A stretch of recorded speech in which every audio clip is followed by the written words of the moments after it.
Imaginez cette scène. Vous êtes assis à votre table, un matin comme les autres.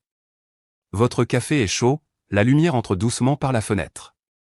Vous vous préparez à lire le journal, ou peut-être à regarder quelques photos de vos petits-enfants sur votre téléphone. Et pourtant, il y a quelque chose. Un voile. Une légère confusion, comme si votre cerveau avait besoin de quelques secondes supplémentaires pour démarrer. Vous avez peut-être remarqué que vous cherchez des mots plus souvent qu'avant.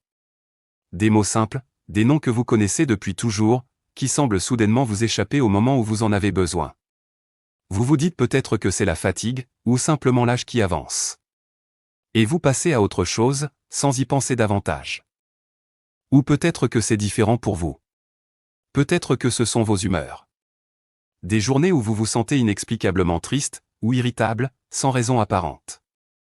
Des journées où l'envie de faire des choses que vous aimiez semble s'être estompée. Vous dormez peut-être davantage, mais vous vous réveillez épuisé. Votre concentration n'est plus ce qu'elle était. Vous lisez une page d'un livre et vous réalisez que vous n'avez retenu aucune des phrases. Ou encore, vous avez peut-être remarqué de petits tremblements dans les mains, des fourmillements dans les pieds ou les jambes, une sensation bizarre difficile à expliquer. Vous en avez peut-être parlé à votre médecin, qui n'a rien trouvé d'alarmant. Pourtant, quelque chose ne va pas tout à fait.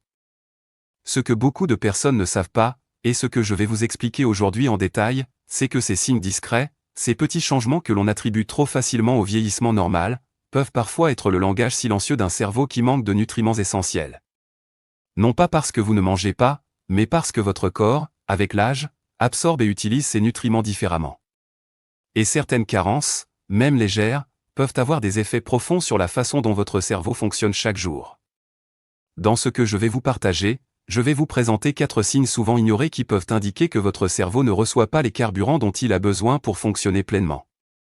Je vais vous expliquer ce qui se passe dans votre corps, pourquoi cela arrive plus souvent après 60 ans, et surtout, ce que vous pouvez faire concrètement pour inverser la tendance. Je pratique la médecine gériatrique depuis plus de 25 ans. J'ai accompagné des milliers de patients âgés de 60 à 90 ans et au-delà, dans leur parcours de santé.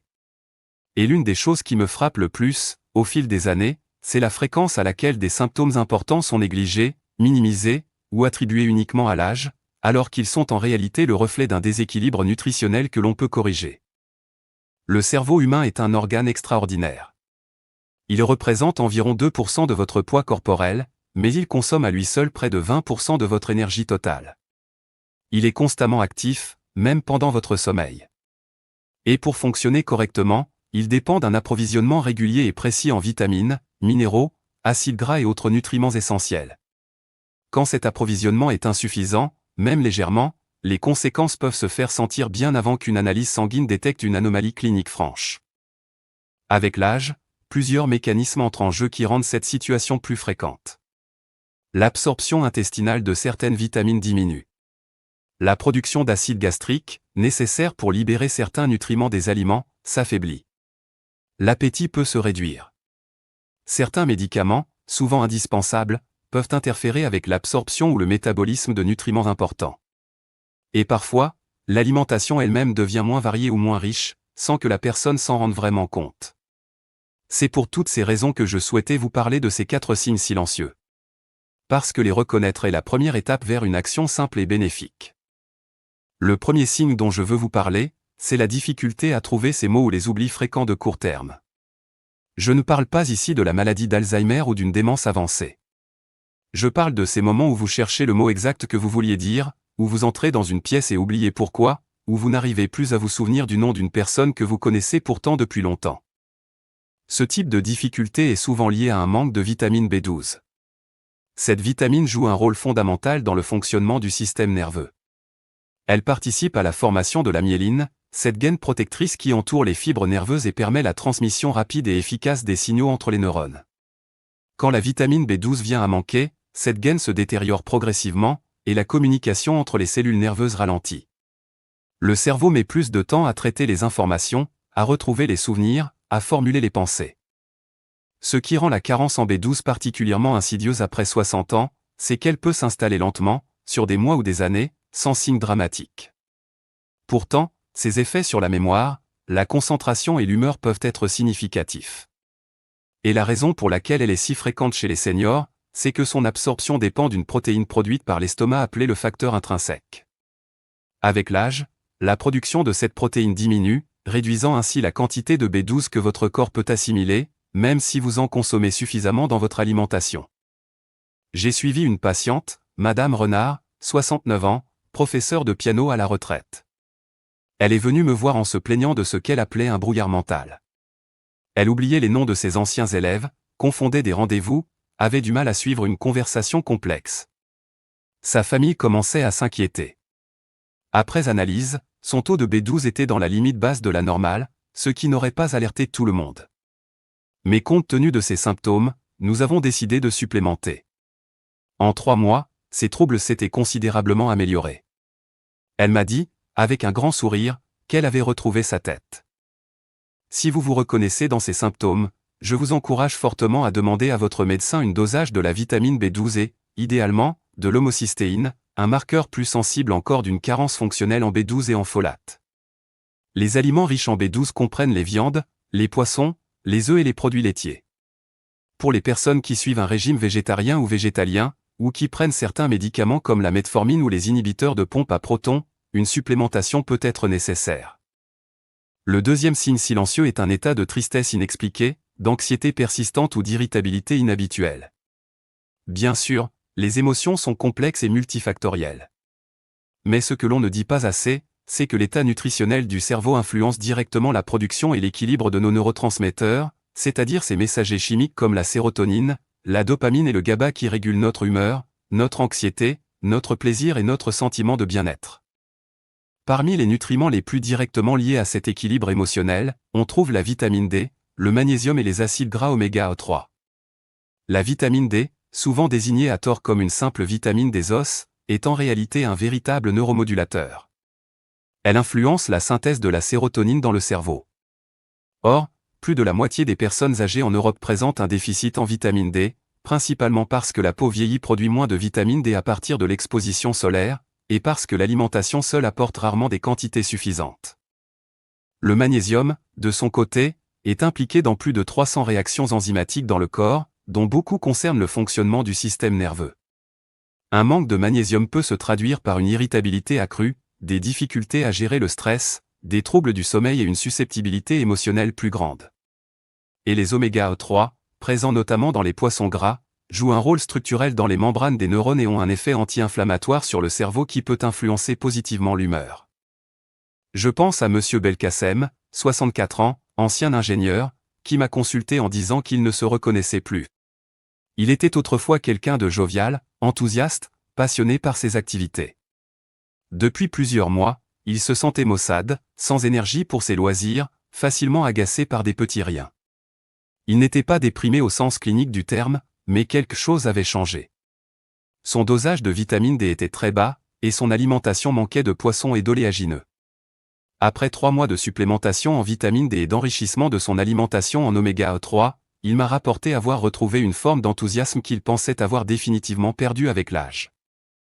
Ce deuxième signe est d'autant plus important à reconnaître qu'il touche directement la qualité de vie, les relations sociales, le plaisir du quotidien. Il est trop souvent banalisé ou traité uniquement par des médicaments psychotropes, alors qu'une approche nutritionnelle peut parfois suffire ou du moins jouer un rôle complémentaire majeur. Le troisième signe silencieux dont je veux vous parler, c'est la fatigue persistante et la difficulté de concentration, même après une nuit de sommeil. Cette fatigue particulière, différente de la fatigue physique après un effort, est souvent décrite par mes patients comme une impression d'être dans le brouillard, d'avoir du mal à rester attentif, de se sentir mentalement épuisé pour des tâches qui étaient autrefois faciles. Elle est fréquemment associée à une carence en fer, en vitamine B9, également appelée acide folique, ou encore en iode. Le fer est indispensable au transport de l'oxygène dans le sang. Quand il manque, les cellules, y compris les neurones, reçoivent moins d'oxygène, et le cerveau fonctionne en mode ralenti. Chez les personnes âgées, une anémie légère ou une ferritine basse peut passer inaperçue lors des bilans habituels si on ne la recherche pas activement. La vitamine B9, quant à elle, est essentielle à la production de nouvelles cellules et à la régulation de l'homocystéine. Un niveau insuffisant de folate peut contribuer à la fatigue intellectuelle, à la lenteur de traitement de l'information et, à long terme, à un risque accru de déclin cognitif. Chez les personnes âgées, Plusieurs facteurs peuvent contribuer à un manque de folate, une alimentation pauvre en légumes frais, une cuisson qui détruit une partie des folates contenus dans les aliments, ou des interactions médicamenteuses. Certains médicaments couramment prescrits, comme le méthotrexate ou certains antiépileptiques, peuvent interférer avec le métabolisme des folates. Je me souviens de Madame Torres, 67 ans, qui avait progressivement réduit sa consommation de légumes verts parce que sa mâchoire avait été fragilisée par des problèmes dentaires. Elle me disait qu'elle était fatiguée du matin au soir, qu'elle n'arrivait plus à lire plus de quelques minutes sans perdre le fil. Son bilan révélait une ferritine basse et des folates insuffisants. Nous avons adapté son alimentation, trouvé des préparations douces et faciles à mâcher riches en légumes, et introduit une supplémentation ciblée. En quelques semaines, sa vitalité avait retrouvé un niveau qu'elle n'espérait plus. Il est crucial de comprendre que la fatigue mentale n'est pas une fatalité de l'âge. C'est un signal que le corps envoie, et il mérite d'être entendu avec sérieux. Si vous vous sentez régulièrement épuisé intellectuellement, sans explication évidente liée à votre rythme de vie, parlez-en à votre médecin et demandez un bilan nutritionnel complet. Le quatrième et dernier signe silencieux est peut-être celui qui surprend le plus, il s'agit des fourmillements, des engourdissements ou des sensations anormales dans les membres, en particulier dans les mains, les pieds et les jambes. Ces sensations sont souvent appelées paresthésie. Elles peuvent prendre la forme de picotements, d'une sensation de brûlure légère, d'une impression que le membre est endormi même quand ce n'est pas le cas. Beaucoup de personnes pensent que ces sensations sont liées à des problèmes circulatoires ou articulaires, et c'est parfois vrai. Mais dans un nombre significatif de cas, elles sont le signe d'une carence en vitamine B12, en vitamine B6 ou en vitamine E. Comme je l'ai expliqué pour le premier signe, la vitamine B12 est essentielle à la santé des nerfs périphériques. Une carence prolongée peut provoquer une neuropathie périphérique, c'est-à-dire une atteinte des nerfs en dehors du cerveau et de la moelle épinière, qui se manifeste précisément par ces fourmillements et engourdissements caractéristiques. La vitamine B6 joue également un rôle dans la synthèse des neurotransmetteurs et dans le maintien de l'intégrité du système nerveux périphérique. Quant à la vitamine E, c'est un antioxydant puissant qui protège les membranes des neurones contre les dommages oxydatifs. Une carence en vitamine E est plus rare, mais elle peut contribuer à des troubles neurologiques subtils chez les personnes âgées dont l'alimentation est pauvre en corps gras de qualité. Ce qui rend ce signe particulièrement important à ne pas ignorer, c'est que la neuropathie périphérique, lorsqu'elle touche les pieds, peut altérer l'équilibre et augmenter significativement le risque de chute. Or les chutes représentent l'une des premières causes de perte d'autonomie chez les personnes âgées. Agir tôt sur les carences impliquées peut donc non seulement améliorer le confort quotidien, mais aussi prévenir des accidents graves. J'ai suivi Monsieur Petit, 79 ans, qui se plaignait depuis plusieurs mois d'une impression de marcher sur du coton. Il avait des fourmillements nocturnes dans les jambes qui perturbaient son sommeil. Son équilibre s'était dégradé, et il avait dû renoncer à ses promenades quotidiennes. Un bilan complet a révélé une carence en B12 significative, probablement aggravée par un traitement médicamenteux au long cours. Après supplémentation, les fourmillements se sont progressivement atténués, et il a pu reprendre ses marches, ce qui lui tenait tellement à cœur. Maintenant que nous avons exploré ces 4 signes en détail, je voudrais prendre un moment pour vous expliquer quelque chose de fondamental. Pourquoi ces carences sont-elles si fréquentes après 60 ans, même chez des personnes qui mangent correctement et prennent soin d'elles? La réponse tient à plusieurs mécanismes biologiques liés au vieillissement lui-même. Premièrement, la capacité d'absorption intestinale de nombreux nutriments diminue avec l'âge. L'intestin vieillit, sa muqueuse s'amincit, et l'efficacité avec laquelle il extrait les vitamines et les minéraux des aliments se réduit. Deuxièmement, la production d'acide gastrique diminue chez beaucoup de personnes âgées, ce qui affecte la libération de la vitamine B12 des protéines alimentaires et la solubilisation de certains minéraux comme le fer et le zinc. Troisièmement, les reins vieillissants transforment moins efficacement la vitamine D inactive en sa forme active utilisable par l'organisme. Et la peau, qui synthétise la vitamine D sous l'effet des rayons ultraviolets du soleil, voit cette capacité diminuer de manière significative avec l'âge. Une personne de 70 ans exposée au soleil produit jusqu'à 4 fois moins de vitamine D que la même personne à 20 ans dans les mêmes conditions. Quatrièmement, de nombreux médicaments très courants chez les personnes âgées peuvent interférer avec l'absorption ou le métabolisme des nutriments. Les inhibiteurs de la pompe à protons, prescrits pour les reflux gastro-ésophagiens, réduisent l'absorption de la vitamine B12, du magnésium et du calcium. Les diurétiques peuvent favoriser les pertes urinaires de magnésium et de potassium. Les statines peuvent affecter les niveaux de coenzyme Q10, importants pour l'énergie cellulaire. Ce n'est pas une raison pour arrêter ces médicaments, qui sont souvent nécessaires, mais c'est une raison de surveiller de plus près l'état nutritionnel lorsqu'on les prend au long cours. Cinquièmement, l'appétit et la consommation alimentaire ont naturellement tendance à diminuer avec l'âge. Pour des raisons multiples, la sensation de faim s'émousse, la digestion peut devenir plus lente et moins confortable, les problèmes dentaires peuvent limiter les choix alimentaires, et la solitude peut réduire le plaisir de manger. Tout cela contribue à des apports nutritionnels parfois insuffisants, même quand la personne pense manger normalement. Enfin, il y a le rôle du stress oxydatif et de l'inflammation chronique de bas grade qui accompagnent le vieillissement. Ces processus augmentent les besoins en antioxydants et en nutriments anti-inflammatoires, au moment même où les apports tendent à se réduire. C'est une double contrainte que le cerveau doit affronter, et qui explique en partie pourquoi les signes de carence peuvent apparaître même avec une alimentation qui semblait jusqu'alors suffisante. Il faut également mentionner le rôle du microbiome intestinal, cet ensemble de milliards de bactéries qui vivent dans notre intestin. Avec l'âge, la diversité et l'équilibre du microbiome se modifient. Or certaines bactéries intestinales participent elles-mêmes à la synthèse de vitamines comme la vitamine K et certaines vitamines du groupe B. Un microbiome appauvri peut donc contribuer à aggraver des insuffisances nutritionnelles, indépendamment des apports alimentaires. Prendre soin de la santé intestinale, en consommant des fibres, des légumes variés et éventuellement des aliments fermentés, fait partie d'une stratégie nutritionnelle globale pour le cerveau vieillissant. Comprendre ces mécanismes vous permet de réaliser que les carences nutritionnelles chez les seniors ne sont pas le signe d'une négligence personnelle. Elles sont le reflet de transformations biologiques normales, mais sur lesquelles on peut agir avec discernement et méthode. Reprenons ensemble les 4 signes que nous avons explorés aujourd'hui. Le premier est la difficulté à trouver ces mots et les petits oublis fréquents, souvent liés à une carence en vitamine B12, qui affecte la transmission nerveuse et la mémoire de court terme.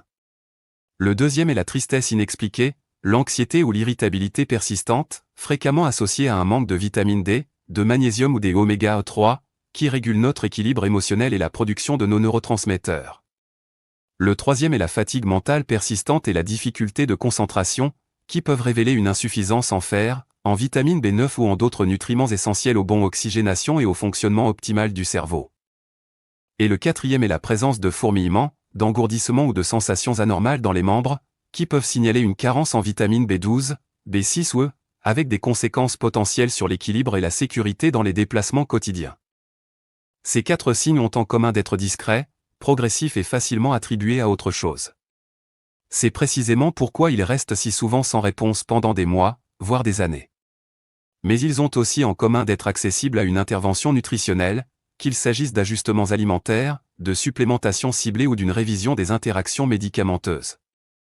Et contrairement à ce que l'on pourrait penser, des améliorations peuvent souvent se manifester en quelques semaines seulement après la mise en place d'une supplémentation appropriée, à condition bien sûr que la carence ait été correctement identifiée et que l'approche soit cohérente avec l'état de santé général de la personne. Je veux également souligner l'importance d'une approche globale et personnalisée. Ce que je vous décris ici sont des tendances générales basées sur mon expérience clinique et sur les données de la littérature médicale. Chaque personne est différente. Les carences que vous pourriez présenter dépendent de votre alimentation, de vos médicaments, de votre mode de vie, de vos antécédents médicaux et de votre génétique. C'est pourquoi je vous recommande toujours de discuter de ces préoccupations avec votre médecin traitant, qui peut prescrire les analyses appropriées et vous orienter vers des recommandations adaptées à votre situation personnelle. Un bilan nutritionnel complet chez un senior devrait idéalement inclure le dosage de la vitamine B12, de l'acide folique, de la vitamine D, du fer et de la ferritine, du magnésium, et selon le contexte, d'autres paramètres comme le zinc, les hormones thyroïdiennes, qui influencent considérablement le fonctionnement cérébral, et éventuellement un profil lipidique incluant les acides gras essentiels. Permettez-moi de vous laisser avec ceci, comme je le dis souvent à mes patients à la fin d'une consultation. Votre cerveau a besoin de vous.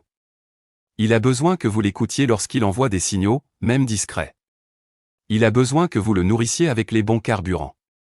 Il a besoin que vous preniez soin de lui avec la même attention que vous accordez à votre cœur, à vos articulations ou à votre tension artérielle.